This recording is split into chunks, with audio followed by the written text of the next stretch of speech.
స్వామివారి లడ్డూ ప్రసాదానికి నాసి రకం నెయ్యి వాడటం ఏంటని మండిపడ్డారు. ప్రకాశం జిల్లా నాగులుప్పలపాడు మండలం మద్దిరాలపాడులో ఇది మంచి ప్రభుత్వం కార్యక్రమంలో ఆయన పాల్గొన్నారు. గాడి తప్పిన పరిపాలనను మళ్లీ తిరిగి గాడిలో పెడతానని తెలిపారు.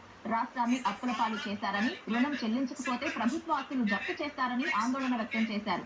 కేంద్ర నిధులను కూడా దుర్వినియోగం చేశారని, ఖర్చు వివరాలు తెలుపుకుంటే నిధులు వెనక్కి వెళ్లాయని మండిపడ్డారు. ప్రస్తుత కూటమి ప్రభుత్వంలో గతంలో రాని 990 కోట్లతో పాటు 1200 కోట్ల రూపాయలు కేంద్రం నుంచి వచ్చాయని వివరించారు.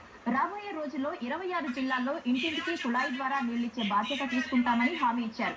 ఇదే సమయంలో వైసీపీ పాలకులు తిరుమల పవిత్రతను దెబ్బతీశారని చంద్రబాబు ధ్వజమెత్తారు. 320 రూపాయలకు నెయ్యి వస్తుందని, వెజిటబుల్ ఫ్యాట్ అని, ఎనిమల్ ఫ్యాట్ అని, అలాంటివన్నీ దాన్ని కలిపి నెయ్యి తీసుకొచ్చి దేవుడికి నైవేద్యం పెట్టే పరిస్థితికి వచ్చారు. ఆవు నెయ్యికి 500 రూపాయలు కనీసం ఉంది.